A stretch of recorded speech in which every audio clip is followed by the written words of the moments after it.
Welcome back. ಬೆಂಗಳೂರಿನಲ್ಲೂ ಕೂಡ ಲೋಕ ಸಂಗ್ರಾಮದಲ್ಲಿ ಅಬ್ಬರದ ಪ್ರಚಾರ ನಡೀತಾ ಇದೆ. ಇವತ್ತು ಬೆಂಗಳೂರಿನಲ್ಲಿ ಅಣ್ಣಾಮಲೈ ಬಂದು ಪ್ರಚಾರ ಮಾಡ್ತಾ ಇದ್ದಾರೆ. ಮಾಜಿ IPS ಅಧಿಕಾರಿ ಸಿಂಗಂ ಬೆಂಗಳೂರಿನಲ್ಲಿ ಪ್ರಚಾರ ಮಾಡ್ತಾ ಇದ್ದಾರೆ. ಬೆಂಗಳೂರು ಅಭ್ಯರ್ಥಿಗಳ ಪರವಾಗಿ, ಬಿಜೆಪಿ ಅಭ್ಯರ್ಥಿಗಳ ಪರವಾಗಿ ಬೆಂಗಳೂರು ದಕ್ಷಿಣ, ಬೆಂಗಳೂರು ಕೇಂದ್ರ ಲೋಕಸಭಾ ಕ್ಷೇತ್ರಗಳಲ್ಲಿ ಮತ್ತು ಬೆಂಗಳೂರು ಉತ್ತರ, ಇಲ್ಲಿ ಎಲ್ಲ ಕಡೆ 3 ಕ್ಷೇತ್ರಗಳಲ್ಲಿ ಸಾಕಷ್ಟು ಜನ ನಿಮಗೆ ಗೊತ್ತಿರೋ ಹಾಗೆ ತಮಿಳು ನಾಗರಿಕರು ಕೂಡ ಇದ್ದಾರೆ ಮತ್ತು ಅಣ್ಣಾಮಲೈ ಅಭಿಮಾನಿಗಳಿದ್ದಾರೆ. ಹಾಗಾಗಿ ಅವರು ಎಲ್ಲರಿಗೋಸ್ಕರ ಅಣ್ಣಾಮಲೈ ಇವತ್ತು ಬಂದು ಪ್ರಚಾರ ಮಾಡ್ತಾ ಇದ್ದಾರೆ. ಇಡೀ ದಿನ ಬೆಂಗಳೂರಿನಲ್ಲಿ ಪ್ರಚಾರ ಮಾಡಲಿದ್ದಾರೆ ಅಣ್ಣಾಮಲೈ.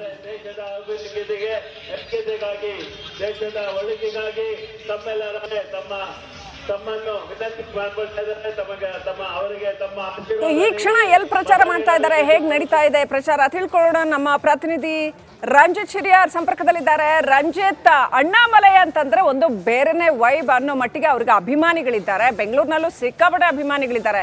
ಹೇಗೆ ನಡೀತಾ ಇದೆ ಅವರ ಪ್ರಚಾರ, ಅದಕ್ಕೆ ಜನಸ್ಪಂದನೆ ಯಾವ ರೀತಿನಲ್ಲಿದೆ ರಂಜಿತ್?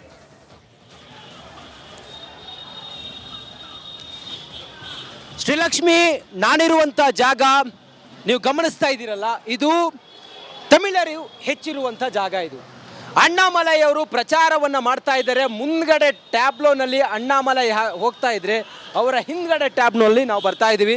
ಸುತ್ತಮುತ್ತ ಜನ ಗಮನಿಸ್ತಾ ಇದ್ದೀರಿ. ಅಣ್ಣಾಮಲೈ ಅವರಿಗೆ ಜೈ ಜೈ ಅಂಥೇಳಿ ಘೋಷಣೆಯನ್ನು ಕೂಗ್ತಾ ಅಣ್ಣಾಮಲೈ ಅವರು ತೇಜಸ್ವಿ ಸೂರ್ಯ ಅವರ ಪರವಾಗಿ ಪ್ರಚಾರವನ್ನು ಏನು ಮಾಡ್ತಾ ಇದ್ದಾರೆ, ಅವರಿಗೆ ಬೆಂಬಲವಾಗಿ ಎಲ್ಲರೂ ಕೂಡ ಅವ್ರ ಜೊತೆಲಿ ಹೋಗ್ತಿರೋದನ್ನು ಗಮನಿಸ್ತಾ ಇದ್ದೀರಿ. ನೂರಾರು ಸಂಖ್ಯೆಯ ಕಾರ್ಯಕರ್ತರಿದ್ದಾರೆ. ಚಿಕ್ಕಪೇಟೆ ಕಡೆಗೆ ಹೋಗ್ತಾ ಇದೆ ಈ ಒಂದು ರ್ಯಾಲಿ, ಚಿಕ್ಕಪೇಟೆ ಕಡೆಗೆ ಹೋಗ್ತಾ ಇದೆ. ನೂರಾರು ಸಂಖ್ಯೆಯ ಕಾರ್ಯಕರ್ತರು ಅಣ್ಣಾಮಲೈ ಅತ್ತ ಕೈ ಬೀಸಿ ಕರಿತಾ ಇದ್ದಾರೆ. ಅಣ್ಣಾಮಲೈ ಸ್ಟಾರ್ ಕ್ಯಾಂಪೇನರ್, ಬಿಜೆಪಿ ಪಾಲಿಗಂತೂ ಸ್ಟಾರ್ ಕ್ಯಾಂಪೇನರ್. ಯಾವ ಕಡೆ ಅಣ್ಣಾಮಲೈ ಹೋದ್ರು ಕೂಡ ಅಣ್ಣಾಮಲೈ ಅವರೇ ಅಲ್ಲಿ ಸೆಂಟರ್ ಆಫ್ ಅಟ್ರಾಕ್ಷನ್ ಆಗ್ತಾರೆ. ತೇಜಸ್ವಿ ಸೂರ್ಯ ಅವರು ಕೂಡ ಆ ತೆರೆದ ವಾಹನದಲ್ಲಿದ್ದಾರೆ.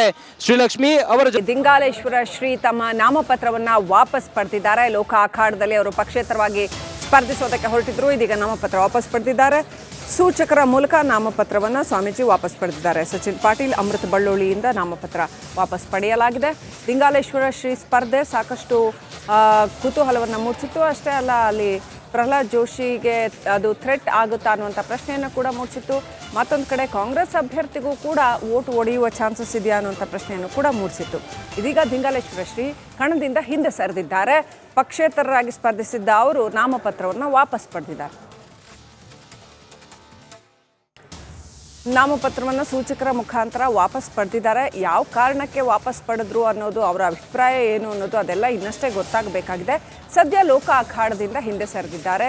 ಅವ್ರಿಗೆ ಎಲ್ಲೋ ಒಂದು ಕಡೆ ತಮಗೆ ಪ್ರಾತಿನಿಧ್ಯ ಸಿಕ್ಕಿಲ್ಲ ಅನ್ನುವಂಥ ಒಂದು ವಿಚಾರಕ್ಕೆ ರೊಚ್ಚಿಗೆದ್ದು ಆಕ್ರೋಶಿತರಾಗಿ ಅವರು ನಾಮಪತ್ರವನ್ನು ಸಲ್ಲಿಕೆ ಮಾಡಿದರು.